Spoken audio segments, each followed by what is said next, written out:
Hello students, welcome back to my channel. हम लोग chemistry पढ़ रहे हैं। केमिस्ट्री में हमने अपना 11 चैप्टर स्टार्ट किया है, तो आगे कंटिन्यू करते हैं। चैप्टर 11 में मैंने आपको IUPAC नॉमेनक्लेचर प्लस साथ में काफ़ी सारी चीज़ें हैं जो कि एक इंट्रोडक्शन जो होता है कि हेलोजन, अल्काइल हेलोजन या अल्काइल हैलाइड्स जो रहते हैं वो कैसे फॉर्म होते हैं।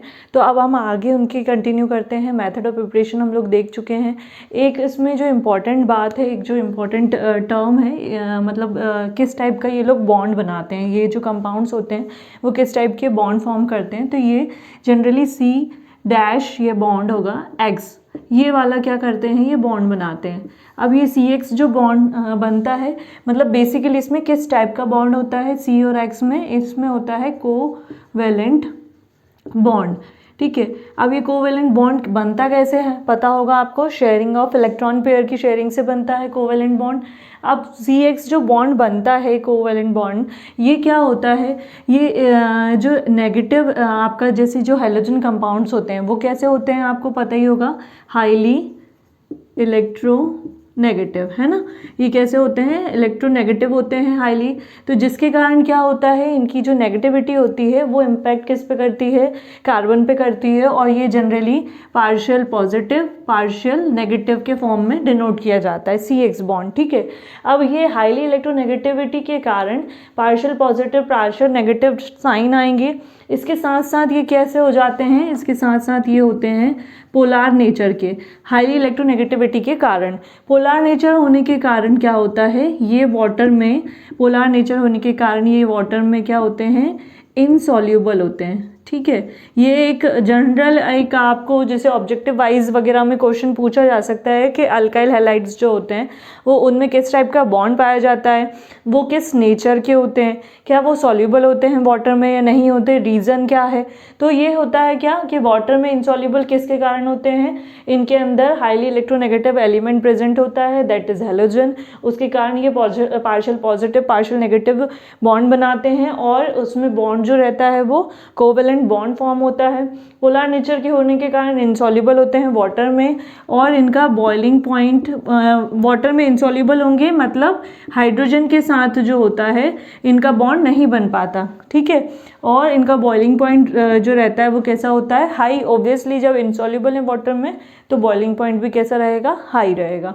तो ये एक जनरल क्वेश्चन पूछा जा सकता है ऑब्जेक्टिव वाइज में, या शॉर्ट आंसर में आप मान के चलो कि आपको 2 या 3 मार्क्स में लिखने को आ सकता है कि किस टाइप के बॉन्ड्स बनाते हैं अल्काइल हैलाइड्स। ठीक है, अब हम देखते हैं इनकी केमिकल फिजिकल प्रॉपर्टीज़ में भी आप ये बोल सकते हो कि पोलर नेचर के होते हैं, insoluble in water, high boiling point होता है। ये फिजिकल पॉइंट्स या फिजिकल प्रॉपर्टीज़ में भी आप बता सकते हो। अब आते हैं इनकी क्या केमिकल प्रॉपर्टीज़, केमिकल प्रॉपर्टीज़ पे। केमिकल प्रॉपर्टीज़ जो हैं ये इसकी क्या हैं, इम्पॉर्टेंट हैं। ठीक है, अब केमिकल प्रॉपर्टीज़ भी क्या हैं इसकी, 3 टाइप की हैं, 3 टाइप्स की हैं, 3 टाइप्स की हैं।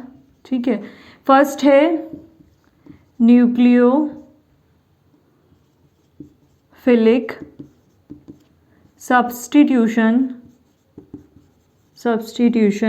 रिएक्शन।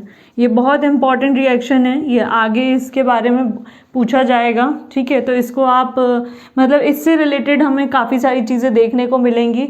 न्यूक्लियोफिलिक सब्स्टिट्यूशन रिएक्शन ये टर्म जो है बहुत इंपॉर्टेंट है। ठीक है, इसको आप थोड़ा सा अच्छे से देखिएगा इसके बारे में, और कोई भी डाउट लगता है तो आप मुझे कमेंट सेक्शन में कमेंट करके ज़रूर पूछिएगा। सेकेंड आते हैं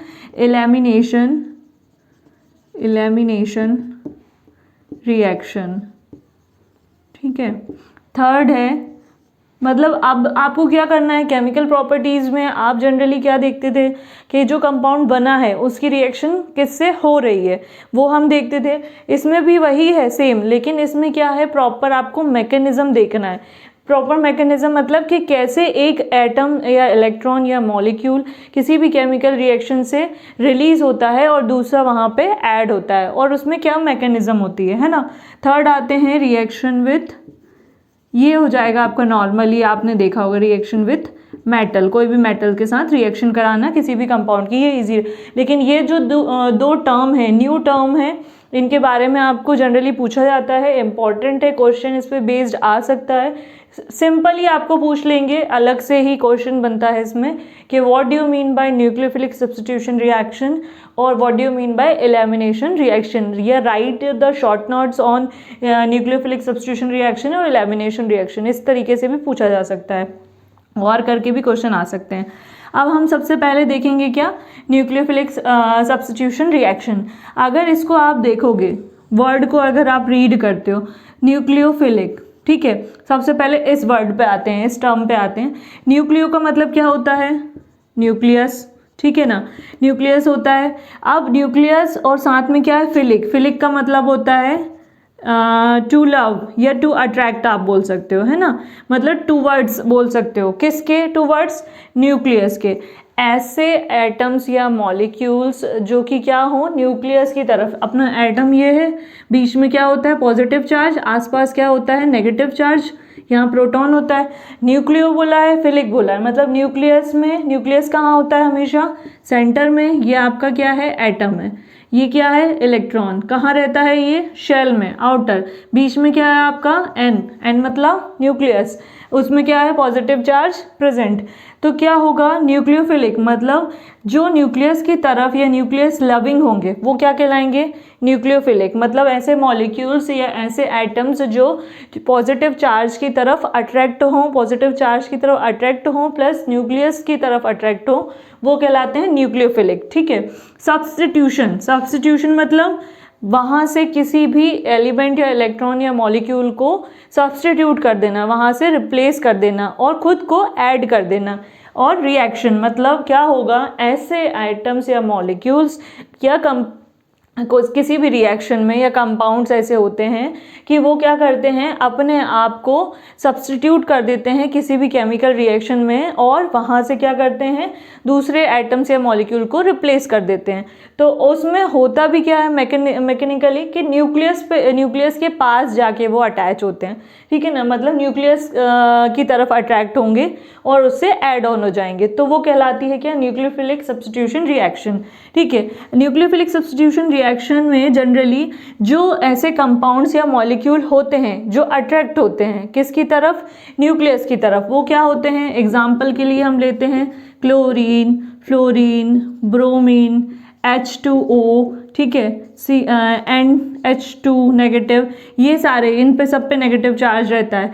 अच्छा, इनमें मोस्ट इम्पॉर्टेंट बात क्या होगी, इसमें सबसे इम्पॉर्टेंट बात होती है one lone pair of electron, ठीक है, ये सबसे इम्पॉर्टेंट बात है न्यूक्लियोफिलिक सब्स्टिट्यूशन रिएक्शन की कि इसमें क्या होगा, one lone pair of electron क्या रहेगा, प्रेजेंट रहेगा, ठीक है। न्यूक्लियोफिलिक सब्स्टिट्यूशन रिएक्शन का अगर हम डेफिनेशन मानते हैं कि क्या होती है, तो वो ये होती है कि किसी भी कंपाउंड्स में या किसी भी केमिकल रिएक्शन में कोई भी क्या हो, मॉलिक्यूल या कंपाउंड क्या हो, अटैच हो जाए, ठीक है, न्यूक्लियस की तरफ अटैच हो जाए, वो कहलाता है न्यूक्लियोफिलिक सब्स्टिट्यूशन रिएक्शन। और इसमें अटैच कौन सा मॉलिक्यूल होता है, वो होता है आपका क्या, न्यूक्लियोफाइल, ठीक है, न्यूक्लियोफाइल अटैच होता है, मतलब रिप्लेस करता है किसी भी एटम्स या मॉलिक्यूल को। अब ये न्यूक्लियोफाइल क्या होते हैं, न्यूक्लियोफाइल होते हैं एग्जांपल के लिए chlorine, fluorine, bromine, iodine, NH2, ये बहुत सारे हैं, CH3COO नेगेटिव, ये भी आता है इसमें, ये एग्जांपल हैं इसके न्यूक्लियोफाइल के, ठीक है। आप यह बोल सकते हो when the nucleophile attach to the compound या मॉलिक्यूल और रिप्लेस द कंपाउंड और molecule in a chemical reaction, that is known as nucleophilic substitution reaction. But what do you mean by nucleophile? Nucleophile means those compounds, molecules or ions which have one lone pair of electron, मतलब जिसमें एक lone pair of electron present रहेगा, ऐसे compound या molecule या ions कहलाते हैं क्या, आपके न्यूक्लियोफाइल। और ये अटैच किस में होते हैं, न्यूक्लियस की तरफ जाके अटैच होते हैं। एग्जाम्पल के लिए chlorine, fluorine, bromine, H2O, NH2, इनकी सबके पास क्या होता है, एक ना एक lone pair of electron present होता है, ठीक है, इसीलिए इनको न्यूक्लियोफाइल कहा जाता है। अब इनकी हम देखते हैं क्या, मैकेनिज्म क्या होती है वो देखते हैं, मतलब किस टाइप से ये जाके अटैच होते हैं किसी भी केमिकल रिएक्शन में या बॉन्ड बनाते हैं, ठीक है। लोग देखते हैं क्या मैकेनिज्म, किसकी मैकेनिज्म, न्यूक्लियोफिलिक। सबसे पहले हम पढ़ेंगे क्या, न्यूक्लियोफिलिक सब्स्टिट्यूशन रिएक्शन के बारे में, ठीक है। और इसमें भी सबसे पहले हमें क्या पढ़ना है, इसकी क्या मैकेनिज्म, किस टाइप से कोई भी कंपाउंड केमिकल रिएक्शन में न्यूक्लियोफिलिक जो होता है या न्यूक्लियोफाइल जो होता है वो किसी भी केमिकल रिएक्शन में ऐड होता है। अब न्यूक्लियोफाइल मैंने बताया आपको क्या, दोज कंपाउंड्स या molecules which have one lone pair of electron, okay. And उसमें क्या है, इसमें ये भी देखा जाता है कि कौन सा न्यूक्लियोफाइल स्ट्रॉन्ग है और कौन सा वीक है, ठीक है। तो ये आपको एक सीरीज में लिखा हुआ है बुक में, आप वहाँ से देख लीजिएगा। वैसे अगर जनरली देखा जाए जैसे OH है, ये स्ट्रॉन्ग होता है। अगर हम क्लोरीन को और फ्लोरीन, ब्रोमीन, आयोडीन को OH के कंपैरिजन में देखेंगे तो OH ज़्यादा क्या होगा, हाईली इलेक्ट्रोनेगेटिव या हाईली न्यूक्लियो स्ट्रॉन्ग बोल सकते हो आप, क्या स्ट्रॉन्ग रहेगा, ठीक है, स्ट्रॉन्ग न्यूक्लियोफाइल रहेगा। और ये कैसा रहेगा, ये वीक न्यूक्लियोफाइल रहेगा। अच्छा, न्यूक्लियोफाइल को डिनोट भी किया जाता है, न्यूक्लियोफाइल को डिनोट किया जाता है किससे, कैपिटल N और U बनाया जाता है, इस तरीके का सिंबल बनाया जाता है। यहाँ पे लोन पेयर को डिनोट किया जाता है और एक उसके ऊपर क्या होता है, नेगेटिव चार्ज। न्यूक्लियोफाइल वो होते हैं जो कि पॉजिटिव की तरफ अट्रैक्ट होंगे, तो ऑब्वियसली कॉमन सेंस है कि खुद कैसे होंगे, नेगेटिव चार्ज होंगे। तो ये क्या होता है, एक तरीके से न्यूक्लियोफाइल को रिप्रेजेंट करने का तरीका होता है। अब हमें न्यूक्लियोफाइल सब्स्टिट्यूशन रिएक्शन में क्या देखना है, मैकेनिज्म। न्यूक्लियोफाइल सब्स्टिट्यूशन रिएक्शन की डेफिनेशन आपको होप सो क्लियर हो गई होगी। मैकेनिज्म में क्या होगा, मैकेनिज्म में सबसे पहले देखा जाता है, हमें पता है कि C और X होना कहाँ है nucleophilic substitution reaction, alkyl halide में, ठीक है। एल्काइल हैलाइड मतलब कौन सा कंपाउंड हो गया आपका, CX, मतलब यहाँ पे कोई भी हाइड्रोकार्बन रहेगा और उसमें X मतलब कोई भी हैलोजन ऐड रहेगा, ठीक है। अब यहाँ पे क्या होता है, हमें पता है कि ये कोवेलेंट बॉन्ड होता है और साथ में कैसे होते हैं, पोलार नेचर के, ठीक है। पोलार नेचर होने के कारण ये partial positive partial negative charge करते हैं। अब इसमें क्या होता है, हम देख रहे हैं न्यूक्लियोफाइल जो होता है उसकी मैकेनिज्म देख रहे हैं, तो इसमें क्या होगा, स्ट्रॉन्ग न्यूक्लियोफाइल और वीक न्यूक्लियोफाइल जो है, स्ट्रॉन्ग न्यूक्लियोफाइल वीक न्यूक्लियोफाइल को क्या कर देगा, रिप्लेस कर देगा। न्यूक्लियोफाइल मैंने आपको एग्जांपल्स के तौर पे बताया भी है, जैसे OH हो गया, NH2 हो गया, क्लोरीन हो गया, फ्लोरीन। इनकी जो रिएक्टिविटी है या इनकी जो स्ट्रॉन्गनेस है वो आपको टेबल जो बना हुआ है उसमें आप देख सकते हो, उसके अकॉर्डिंग इंक्रीजिंग और डिक्रीजिंग ऑर्डर के अकॉर्डिंग रहता है, वो आप उसको एक बार अच्छे से देख लीजिएगा। तो स्ट्रॉन्ग वाला वीक को क्या करेगा, रिप्लेस करेगा। कैसे करेगा, हम एक रिएक्शन के एग्जाम्पल के तौर पर ले लेते हैं, जैसे कि हमारे पास कंपाउंड है RX, ठीक है। R मतलब आपका हाइड्रोकार्बन की चेन और X मतलब आपका हैलोजन। अब इसकी रिएक्शन हम किससे करा रहे हैं, ये कर रहा है किससे, न्यूक्लियोफाइल से रिएक्शन। न्यूक्लियोफाइल कैसा, खुद नेगेटिव, इस तरीके से डिनोट, ये फॉर्मूला वे में हम इसको रिप्रेजेंट कर रहे हैं। जब ये रिएक्शन करेगा तो क्या होगा, ये वीक होगा, ठीक है, और ये स्ट्रॉन्ग होगा। तो खुद क्या करेगा, यहाँ से इसको रिप्लेस करके खुद ऐड हो जाएगा। जब ये ऐड होगा तो ये इस तरीके से लिखा जाएगा, प्लस आपका जो हैलोजन है वो लिख लेगा, साथ में ये जो लोन पेयर है, ये लोन पेयर कौन दे देगा, जो न्यूक्लियोफाइल होता है वो अपना लोन पेयर हेलोजन के साथ, मतलब हेलोजन को दे देता है, और मतलब जो वीक आप बोल सकते हो न्यूक्लियोफाइल होगा उसको दे देता है, और वो वीक न्यूक्लियोफाइल जो होता है उस लोन पेयर ऑफ इलेक्ट्रॉन को लेके रिलीज हो जाता है। तो इस तरीके से क्या होती है, ये मैकेनिज्म होती है। अच्छा, मैकेनिज्म में अगर हम एग्जाम्पल, तो ये तो हो गया एक एग्जाम्पल की बात या फॉर्मूले की बात। इसमें भी 2 स्टेप्स हैं या 2 आप बोल सकते हो क्या है, मैकेनिज्म है। मतलब मेन जो न्यूक्लियोफिलिक सब्स्टिट्यूशन रिएक्शन है उसकी मैकेनिज्म बेस्ड किस पे है, स्ट्रॉन्ग और वीक पे बेस्ड है, ठीक है। अब इसमें क्या है, इसमें 2 टाइप्स की मैकेनिज्म और दी गई है, मतलब उसको और फर्दर कैटेगराइज किया गया है। एक है यूनिमॉलिक्यूलर मैकेनिज्म, ठीक है, जिसको हम बोल सकते हैं SN1, इस तरीके से लिखा जाता है। SN1 का मतलब है न्यूक्लियोफिलिक सब्स्टिट्यूशन रिएक्शन 1, SN1 इस तरीके से लिखेंगे, जिसको यूनिमॉलिक्यूलर मैकेनिज्म बोलते हैं। सेकंड है बाय मॉलिक्यूलर मैकेनिज्म, ठीक है, इसको बोला जाता है SN2 रिएक्शन। ये SN1 और SN2 में आपको मोस्टली ये हो सकता है डिफरेंसेस पूछ सकते हैं, शॉर्ट नोट पूछ सकते हैं, और इनमें क्या किस टाइप से रिएक्शन होती हैं। बेसिकली ये रेट पे डिपेंड करता है, रिएक्शन की रेट पे। दोनों ही अगर हम मैकेनिज्म देखेंगे तो दोनों में रेट ऑफ रिएक्शन जो है वो देखी जाती है। तो हम देखते हैं वन बाय वन। पहले हम देखते हैं यूनिमॉलिक्यूलर। यूनिमॉलिक्यूलर में क्या होता है, यूनिमॉलिक्यूलर रिएक्शन मतलब एक मॉलिक्यूल में चेंज आएगा, ठीक है। SN1, अब इसमें भी क्या होती हैं, 2 स्टेप्स होती हैं, ठीक है। आप इसको एरो से डिनोट करके चार्ट वाइज इस तरीके से भी लिख सकते हो। या यूनिमॉलिक्यूलर रिएक्शन में 2 स्टेप्स होती हैं। स्टेप 1 देखते हैं हम पहले, फर्स्ट स्टेप देखते हैं, ठीक है। फर्स्ट स्टेप जो होती है वो कैसी होती है, स्लो होती है, प्लस कैसी होती है, रिवर्सिबल होती है, ठीक है। और क्या करती है इसमें, हेट्रोलिटिक, ठीक है, हेट्रोलिटिक फ्यूजन होता है। फ्यूजन मतलब जुड़ना, फ्यूजन मतलब टूटना, मतलब आप एक तरीके से बोल सकते हो आयोनाइजेशन होता है। मतलब क्या होगा, आयंस फॉर्म होंगे, ठीक है। किसके आयंस फॉर्म होंगे, अब ये स्टेप 2 स्टेप्स में प्रोसीड हो रही है। पहली स्टेप हम देख रहे हैं स्लो होगी, रिवर्सिबल होगी, हेट्रोलिटिक फ्यूजन होगा, आयंस फॉर्म करेगा, या आप बोल सकते हो कार्ब कैटायन का फॉर्मेशन होगा, कार्ब कैटायन का फॉर्मेशन होगा, ठीक है। अब कार्ब कैटायन का फॉर्मेशन कैसे होगा, हम इसको एग्जाम्पल के तौर पे ले लेते हैं। जैसे कि हमारे पास क्या है, R और X, ये हमारा कंपाउंड है, ठीक है, मतलब हमारा अल्काइल हैलाइड है। कि ये जो सारा हो रहा है ये किसके अंदर हो रहा है, ये हो रहा है अल्काइल हैलाइड के अंदर। अल्काइल हैलाइड मतलब आप ले सकते हो RCl, मतलब आप ले सकते हो CH3Cl एग्जाम्पल के तौर पे। R का मतलब आपको पता ही है, हाइड्रोकार्बन की चेन। X मतलब कोई भी हेलोजन।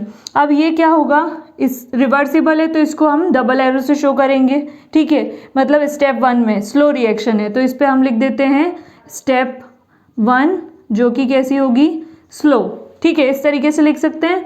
और फॉर्मेशन किसका हो रहा है, हो क्या रहा है, हेट्रोलिटिक फ्यूजन, मतलब आयंस फॉर्म कर रहे हैं और बन क्या रहा है, कार्ब कैटायन।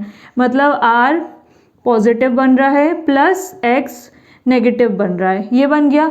इसको बोला जाता है क्या, कार्ब कैटायन। ये हो गया आपका क्या, हेट्रोलिटिक फ्यूजन हो गया, आयंस बन गए पॉजिटिव नेगेटिव, इसको बोला जाता है कार्ब कैटायन, ठीक है। कार्ब कैटायन मतलब कार्बन, और कैटायन मतलब पॉजिटिव चार्ज। मतलब कार्बन पे हमने देखा था पहले भी कि कार्बन पॉजिटिव चार्ज हो जाता है और नेगेटिव चार्ज हेलोजन रहता है। अब सेकेंड स्टेप पे आते हैं, स्टेप 2 स्टेप में क्या होगा, 2 स्टेप जो रहती है, सेकेंड स्टेप जो होती है वो होती है कैसी, फास्ट, ठीक है। और ये क्या होती है, रिवर्सिबल होती है, ठीक है, मतलब ये रिवर्स नहीं हो सकती। प्लस इसमें क्या होगा, इसमें होता है आपका सब्स्टिट्यूशन। किसका सब्स्टिट्यूशन होता है, न्यूक्लियोफाइल का। यहाँ पे आपका न्यूक्लियोफाइल जाता है। अब यहाँ पे न्यूक्लियोफाइल किसके साथ रिएक्शन करेगा, कार्ब कैटायन के साथ। ये आपका न्यूक्लियोफाइल आ गया, ठीक है। और कंपाउंड एक ही एरो से करेंगे क्योंकि कैसा है, यहाँ पे आप ऊपर लिख सकते हो स्टेप 2, और ये कैसी होगी, फास्ट होगी। RNU, ये आपका कंपाउंड बन गया। मतलब एक न्यूक्लियोफाइल ने किसी कंपाउंड को रिलीज करके, किसी मॉलिक्यूल को रिलीज करके, या हेलोजन आप बोल सकते हो, या वीक न्यूक्लियोफाइल को रिलीज करके स्ट्रॉन्ग खुद को लगा के अपना कंपाउंड बना लिया। तो ये इस तरीके से, मतलब यूनिमॉलिक्यूलर SN1 रिएक्शन जो होंगी वो 2 स्टेप में होंगी। 2 स्टेप में पहली स्लो होती है, दूसरी फास्ट होती है। एक और चीज़, जो ये जो रिएक्शन है, यूनिमॉलिक्यूलर रिएक्शन है, वो डिपेंड किस पे करती है, इस रेट जो होती है, रेट ऑफ रिएक्शन जो होगी इसकी, ठीक है, वो डिपेंड किस पे करेगी, वो डिपेंड करेगी स्टेप 1 पे। क्योंकि स्टेप 1 में क्या होते हैं, सिंगल मॉलिक्यूल का चेंज होता है, सिंगल मॉलिक्यूल, क्योंकि एक ही मॉलिक्यूल में चेंज आ रहा है, एक पॉजिटिव एक नेगेटिव, दूसरा तो क्या हो रहा है इसमें, सब्स्टिट्यूट हो रहा है। इसलिए इसकी जो रेट ऑफ रिएक्शन है वो स्टेप 1 में डिपेंड करती है, और इसको यूनिमॉलिक्यूलर, एक मॉलिक्यूल में चेंज आने के कारण इसको यूनिमॉलिक्यूलर बोला जाता है, या SN1 रिएक्शन बोला जाता है, या मैकेनिज्म बोला जाता है। एक और इम्पॉर्टेंट चीज़ है इसमें, दूसरी इम्पॉर्टेंट चीज़ क्या है, इसका जो कंसंट्रेशन होता है, कंसंट्रेशन कंसंट्रेशन, किसका कंसंट्रेशन लेंगे हम? ऑब्वियसली आप किसके बारे में बात कर रहे हो? अल्काइल हैलाइड के बारे में। अल्काइल हैलाइड रिएक्शन कर रहे हैं तो जो कंसंट्रेशन है वो किस पे डिपेंड करेगी? आपकी अल्काइल हैलाइड पे डिपेंड करेगी। मतलब अल्काइल हैलाइड की कंसंट्रेशन अगर ज़्यादा होगी तो रेट ऑफ रिएक्शन ज़्यादा होगी, अगर अल्काइल हैलाइड की कंसंट्रेशन कम होगी तो रेट ऑफ रिएक्शन कम होगी। मतलब अगर आप बोलें कि यूनिमॉलिक्यूलर में दो चीज़ें आ रही हैं, अल्काइल हैलाइड भी है और न्यूक्लियोफाइल भी है, तो कंसंट्रेशन डिपेंड किस पे करती है? अल्काइल हैलाइड पे, नॉट ऑन दी न्यूक्लियोफाइल पे। ये दो तीन इंपॉर्टेंट पॉइंट्स हैं जो कि आपको याद रखने होंगे। तो SN1 रिएक्शन होप सो आपको अच्छे से समझ में आई। मतलब न्यूक्लियोफिलिक सब्स्टिट्यूशन रिएक्शन अगर लिखने को आता है तो आपको न्यूक्लियोफाइल के बारे में बताना है, न्यूक्लियोफिलिक सब्स्टिट्यूशन रिएक्शन क्या होती है और इसमें कौन सी मैकेनिज्म होती है। तो दो मैकेनिज्म दी गई है इंपॉर्टेंट, यूनिमॉलिक्यूलर और बायमॉलिक्यूलर। यूनि को SN1 बोलते हैं और बाय को SN2 बोला जाता है। S कैपिटल में लिखा जाता है, N भी कैपिटल में, लेकिन उसके साइड में नीचे लिखा जाता है, ठीक है। और पावर के फॉर्म में लिखा जाता है क्या? 1 और 2। यूनिमॉलिक्यूलर 2 स्टेप में होगी, स्लो फास्ट होती है। स्टेप 1 में हमारी रिवर्सिबल है, हाइड्रोलिटिक फ्यूजन, कार्ब कैटायन का फॉर्मेशन रिवर्सिबल है, ठीक है। देन स्टेप 2 आती है, फास्ट होती है। न्यूक्लियोफिलिक सब्स्टिट्यूशन का यहाँ पे न्यूक्लियोफाइल का यहाँ पे सब्स्टिट्यूशन होता है, इरिवर्सिबल होती है और लास्ट में हमारा न्यूक्लियोफिलिक सब्स्टिट्यूट बन जाता है। तो और रेट ऑफ रिएक्शन स्टेप 1 पे डिपेंड करती है, नॉट ऑन दी स्टेप 2। और अल्काइल हैलाइड जो है उसकी कंसंट्रेशन पे बेस्ड होता है आपका रेट ऑफ रिएक्शन। मतलब कंसंट्रेशन ज़्यादा होगी तो रेट ऑफ रिएक्शन ज़्यादा होगी अल्काइल हैलाइड की, और कंसंट्रेशन कम होगी तो रेट ऑफ रिएक्शन कम होगी। अब दूसरा देखते हैं हम बायमॉलिक्यूलर या SN2 रिएक्शन।